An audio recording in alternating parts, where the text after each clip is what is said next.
नमस्कार जी। आपका बहुत बहुत स्वागत है सिविल सर्विस पाठशाला .UPSC में। आप सभी को जानकारी है कि आजकल हम पॉलिटी कर रहे हैं और पॉलिटी में हम लोग मौलिक अधिकार कर रहे हैं। और मौलिक अधिकार किस भाग में आता है मैंने आपको ये बताया कि भाग 3 में मौलिक अधिकार हमारे फंडामेंटल राइट्स का क्या है वर्णन किया गया है। और हम लोगों ने ये भी पढ़ लिया है कि समानता का अधिकार क्या है, स्वतंत्रता का अधिकार क्या है, शोषण के विरुद्ध अधिकार क्या है, हमारे धार्मिक अधिकार क्या है। लेकिन अगर मौलिक अधिकारों में आज हम पढ़ेंगे तो मौलिक अधिकारों में हम क्या पढ़ेंगे, शिक्षा एवं संस्कृति का अधिकार। इसमें राइट टू कल्चर आर्टिकल 29 से लेकर आर्टिकल 30 तक क्या दिया है, right to culture, right to education.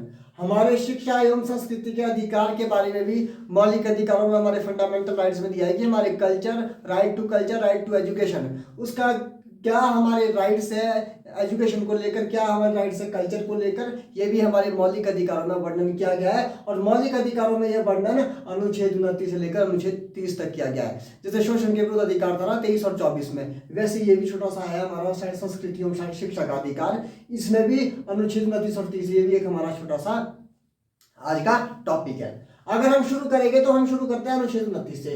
अनुच्छेद 29 क्या बोलता है? अनुच्छेद 29 बोलता है, आर्टिकल 29 बोलता है अल्पसंख्यकों के हितों की रक्षा। अल्पसंख्यकों के हितों की रक्षा। सबसे पहले तो आपको यह समझना है कि अल्पसंख्यक होते किस आधार पर अल्पसंख्यक को का क्राइटेरिया होता है, अल्पसंख्यक छाटे जाते हैं देश के अंदर। अल्पसंख्यक हमेशा पूरे देश के अंदर नहीं निकाले जाते, बल्कि किस राज्य में कौन अल्पसंख्यक में है वो निकाले जाते हैं। जैसे मान लो, सबसे पहले तो आप ये समझोगे अल्पसंख्यक होते क्या। अल्पसंख्यक होता है जो भाषा और धर्म के आधार पर, दो चीजों में अल्पसंख्यक में व्यक्ति आता है, भाषा वो धर्म के आधार पर। अगर व्यक्ति किसी स्थान पर अल्पसंख्यक में है, मतलब उसकी संख्या अल्प है, मतलब कम है, तो ऐसी स्थिति में उसको अल्पसंख्यक का दर्जा दिया जाएगा। जैसे आप हिमाचल प्रदेश आ जाओ, हिमाचल प्रदेश में क्या है, यहाँ पे हिंदू मेजोरिटी में, मुसलमान और जो क्रिश्चियन है ये अल्पसंख्यक में, पहली बात।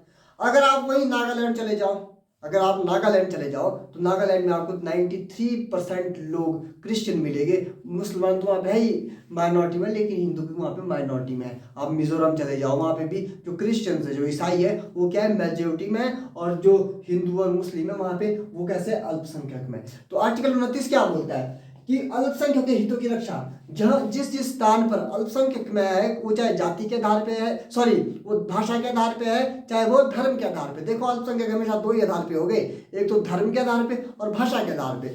अगर कहीं पे कोई व्यक्ति भाषा और धर्म के आधार पर अल्पसंख्यक है तो ऐसी स्थिति में उनकी रक्षा की जाएगी, उनको विशेष दर्जा दिया जाएगा। और जो विशेष दर्जा दिया जाएगा वो क्या है वो मैं आपको बताता हूँ, संस्कृति है।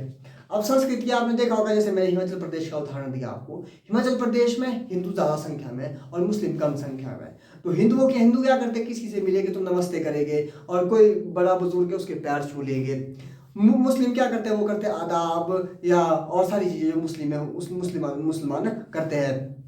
क्रिश्चियन में देखा होगा आपने, क्रिश्चियन कैसे करते हैं, वो गुड मॉर्निंग करते हैं, गुड इवनिंग करते हैं, गुड आफ्टरनून, इस तरह की उनका कल्चर है। तो अनुच्छेद 29 बोलता है कि किसी भी व्यक्ति के साथ कल्चर के हिसाब से, कल्चर अगर उसको नमस्ते करने का उसका कल्चर है, अगर उसका आदाब करने का कल्चर है, या गुड मॉर्निंग या गुड आफ्टरनून करने का उसका कल्चर है, आप अपने धर्म के हिसाब से, तो व्यक्ति उसको आर्टिकल 29 यह सुनिश्चित करवाता है कि वह व्यक्ति अपने संस्कृति को, अपने कल्चर को प्रमोट कर सकता है, अपने कल्चर के हिसाब से रह सकता है। अगर वो किसी स्थान पर अल्पसंख्यक भी है तब भी वो अपने कल्चर को बुलंद कर सकता है। अदरवाइज ऐसा हो सकता है कि यहाँ किसी स्थान पर, जैसे मैंने कहा कि मुसलमान बहुसंख्यक में और हिंदू अल्पसंख्यक में, वहाँ हिंदू देवी देवता की पूजा नहीं कर सकते, अपने जो हिंदुओं के देवी देवता होते हैं उनकी पूजा नहीं कर सकते। मुसलमान उनके ऊपर आक्रमण करेंगे या उनको कहेंगे कि हम यहाँ पे बहुसंख्यक में, या जो तुम्हारा धर्म है या तुम्हारा जो कल्चर है या तुम्हारा जो संस्कृति है इसको यहाँ पे नहीं माना जाएगा क्योंकि यहाँ पे हम अल्पसंख्यक में। तो इस तरह का करना क्या है कि एक जुर्म है, और सरकार इसमें आपको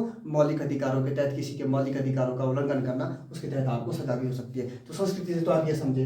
भाषा, जैसे आपने देखा होगा महाराष्ट्र के अंदर कोई बिहारी है तो वह बिहारी में बात करेगा। अब ये नहीं हो सकता कि महाराष्ट्र की गवर्नमेंट उसको ये बोलती है, महाराष्ट्र के लोग उनको ये बोलते हैं कि तुम अगर महाराष्ट्र के अंदर रहते तो मराठी बोलनी पड़ेगी, तुम बिहारी में बात नहीं कर सकते। तो अनुच्छेद 29 भी ये बोलता है कि भाई भाषा के आधार पर भी कोई मतभेद नहीं होगा। लिपि लिपि क्या होती है? हमारी भाषा क्या है? हिंदी। अगर हम हिंदुस्तान में रहते हैं तो बहुत सारे लोग जो हिंदी बोलते हैं उनकी भाषा क्या है? हिंदी है। लेकिन उनकी लिपि कौन सी? देवनागरी। तो देवनागरी लिपि किधर से लिखी जाती है? इधर से लिखी जाती है, इधर को। देवनागरी लिपि इधर से इधर को लिखी जाती है। अब अगर वही मुस्लिम है तो मुस्लिम जो उर्दू भाषा, जो मुस्लिम के लोग हैं, वो उर्दू के लोग जो उर्दू बोलते हैं, अब उनकी भाषा किस लिखी जाती है? उनकी भाषा खरोष्टी में लिखी जाती है। उनकी जो लिपि है वो खरोष्टी है, वो इधर से इधर को लिखी जाती है, उल्टे को लिखी जाती है। अब कोई रोमन लिपि है तो रोमन लिपि ऊपर से नीचे के लिए लिखी जाती है। अब अनुच्छेद 29 क्या सुनिश्चित करता है कि आप लिपि के आधार पर भी, लिपि अगर कोई व्यक्ति खरोष्टी में लिख रहा है, कोई व्यक्ति देवनागरी लिपि में लिख रहा है, कोई आदमी रोमन लिपि में लिख रहा है, तो इसका मतलब ये नहीं होगा कि किसी शिक्षण संस्थान में उस व्यक्ति के साथ आप क्या करोगे? भेदभाव करोगे। किसी भी शिक्षण संस्थान में तो कल्चर के हिसाब से आपको कोई भी मतभेद नहीं होगा आपके साथ। भाषा के आधार पे नहीं होगे, लिपि के आधार पे नहीं होगे।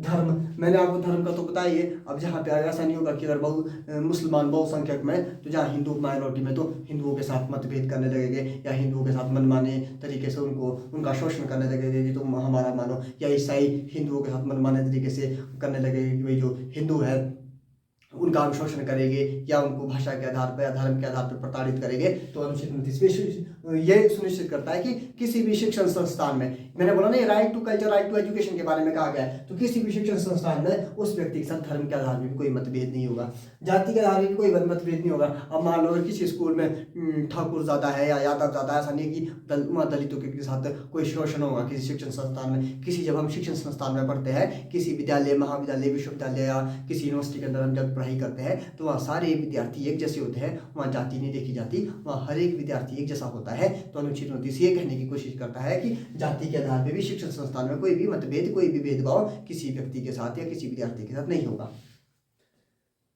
तो अनुच्छेद 29 क्या बोलता है? अल्पसंख्यकों के हितों की रक्षा, यानी संस्कृति, भाषा, लिपि, धर्म, जाति के आधार पर किसी भी शिक्षण संस्थान में किसी भी तरह का भेदभाव करना क्या है? मौलिक अधिकारों के, उस व्यक्ति के मौलिक अधिकारों का उल्लंघन है। और अनुच्छेद 29 ये सुनिश्चित करता है कि संस्कृति, भाषा, लिपि के आधार पर किसी भी शिक्षण संस्थान में किसी भी व्यक्ति के साथ किसी भी तरह का मतभेद नहीं हो सकता है। अब पढ़ेंगे हम अनुच्छेद 30। अब अनुच्छेद 30 क्या बोलता है? अनुच्छेद 30 बोलता है अल्पसंख्यक अपने शिक्षण संस्थान खोल सकते हैं। अब उदाहरण के तौर पे मान लो क्या हुआ कि जब संविधान हमारा बन रहा था, तो उस समय आर्टिकल 29 के बाद जब कंप्लीट हुआ हमारा आर्टिकल 29, तो जो हमारे संविधान के जो सलाहकार थे BN राव और भीमराव अम्बेडकर जी, उन्होंने हमारा प्रारूप लिखा संविधान का, तो उन लोगों के बीच ना बहस होगी। और बहस का विषय क्या था? बहस का विषय ये था कि मान लो किसी विद्यालय के अंदर संख्या है, अब वहाँ पे क्या है कि मेजोरिटी में बहुत सारे लोग हैं जो हमारी तरह कपड़े पहन के जा रहे हैं। कुछ लोग ऐसे जो जैन धर्म के आपके लोग देखे होंगे, दिगंबर लोग, जिनको दिगंबर कहा जाता है। कुछ ऐसे लोग विद्यार्थी भी किसी शिक्षण संस्थान में पढ़ाई करने के लिए आएंगे। अब आर्टिकल 29 तो ये बोलता है कि कोई मतभेद नहीं होगा, लेकिन आपने देखा होगा कि प्रैक्टिकली ये चीज़ें नहीं हो पाती है। प्रैक्टिकली कैसे नहीं हो पाती है कि बच्चे आपने देखा होगा विद्यालय के अंदर छोटे छोटे बच्चे होते हैं, उनकी इतनी समझ नहीं हो पाती है, उनका इतना विकास नहीं हो पाता समझ का, कि वो व्यक्ति आर्टिकल 29 को याद रखेंगे, हम मतभेद नहीं करेंगे। अब कहीं ना कहीं किसी ना किसी व्यक्ति का टॉर्चर होगा। अब कोई मुनि है, कोई जैन मुनि है, वो व्यक्ति क्लास में आ रहे हैं और अपना बच्चों के साथ में जो बहुसंख्यक में बच्चे क्लास में उनके बीच पढ़ाई कर रहे हैं। अब बहुसंख्यक की संख्या है 2000 और माइनॉरिटी जो है वो बच्चे हैं बेचारे जो जैन हैं, जैन धर्म के लोग हैं, वो दिगंबर है, वो बिना कपड़ों के क्लास में बैठे, उनकी संख्या है 2। अब ऐसी स्थिति में क्या हो जाएगा? उन दो व्यक्तियों का कहीं ना कहीं मेंटली टॉर्चर होगा ही होगा। तो ऐसी स्थिति में BN राव और भीमराव अम्बेडकर के बीच ये मतभेद हुआ कि अगर किसी व्यक्ति के साथ धर्म के आधार पे, जाति के आधार पे या बहुसंख्यक या अल्पसंख्यक के आधार पे कोई मतभेद किसी विद्यार्थी के साथ होता है, वो मेंटली टॉर्चर होता है, तो ऐसी स्थिति में भी आपको क्या करना होगा कि एक आर्टिकल रखना होगा। इस आर्टिकल में क्या होगा कि जो अल्पसंख्यक होंगे, जो भाषा और धर्म के आधार पर अल्पसंख्यक में होंगे, वो लोग क्या कर सकते हैं? वो लोग अपना शिक्षण संस्थान खोल सकते हैं। तो उसके बाद आर्टिकल 30 जोड़ा गया। आर्टिकल 30 क्या बोलता है? अल्पसंख्यक अपने शिक्षण संस्थान खोल सकते हैं। तो आर्टिकल क्या बोलता है कि जो अल्प है, जो धर्म और भाषा के आधार पर अल्प है, ऐसे लोग क्या होगा, वो अपने शिक्षण संस्थान खोल सकते हैं।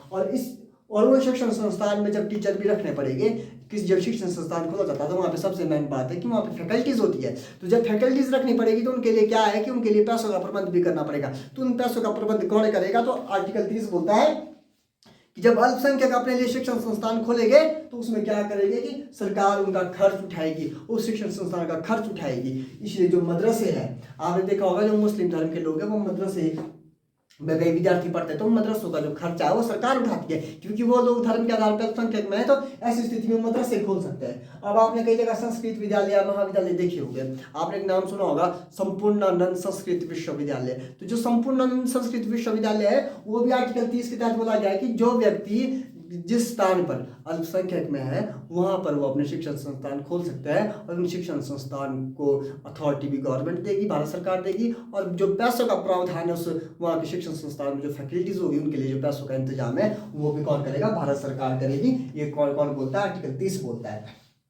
तो ये अब एक चीज और भी है ना इसमें, अब संस्कृत विद्यालय आपने देखा होगा ये जरूरी भी है, जरूरी इसलिए क्योंकि आप अगर गीता को उठाएंगे, आप भगवत गीता को उठा लीजिए, आप वेदों को उठा लीजिए, आप उपनिषदों को उठा लीजिए, तो मैक्सिमम किस चीज में दिए गए, वो मैक्सिमम संस्कृत भाषा में दिए गए हैं, संस्कृत भाषा में दिए गए। अब आप किसी कॉलेज में पढ़ रहे हैं, स्कूल में पढ़ रहे हैं, तो वहाँ पे संस्कृत सिर्फ आपको पास होने लायक करवाई जाती है कि चलो ठीक है भाई विद्यार्थी ने पास होना है इसलिए पास होने लायक करवा लो, लेकिन वो उतना आपको ज्ञान नहीं मिल पाता है या उतनी सारी चीज़ें आपका विकास नहीं हो पाता कि आप अपने जो हिंदुओं के देवी देवता थे या जो हमारे भगवत गीता है, हमारा वेद है, उन चीज़ों को हम पढ़ सके। तो इसलिए संस्कृत विद्यालयों का खोलना भी बहुत आवश्यक था। मदरसे भी वैसे ही, अब आपने देखा होगा मुसलमानों की जो कुरान है वो उर्दू में लिखी गई है, तो उन लोगों ने भी अगर अपनी जो कुरान है उसका ज्ञान लेना है या उसको पढ़ना है तो उनको उर्दू आना बहुत ज़रूरी है, तो मदरसे उसके तहत। तो इसलिए अनुच्छेद 30 क्या बोलता है कि अगर अल्पसंख्यक में कोई है किस आधार पे, भाषा और धर्म के आधार पे, तो वो व्यक्ति क्या कर सकता है, अपने शिक्षण संस्थान खोल सकते हैं और उनके लिए जो बजट का प्रावधान है वो सरकार करेगी, भारत सरकार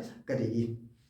तो आज पढ़ा हमने शिक्षा एवं संस्कृति का अधिकार, right to education, right to culture के बारे में आज हमने पढ़ा, आर्टिकल 29 से 30। और कल हमने ऐसी कोई एक नई वीडियो बनाकर आपके बीच लाएंगे। आज के लिए इतना ही, धन्यवाद, थैंक यू।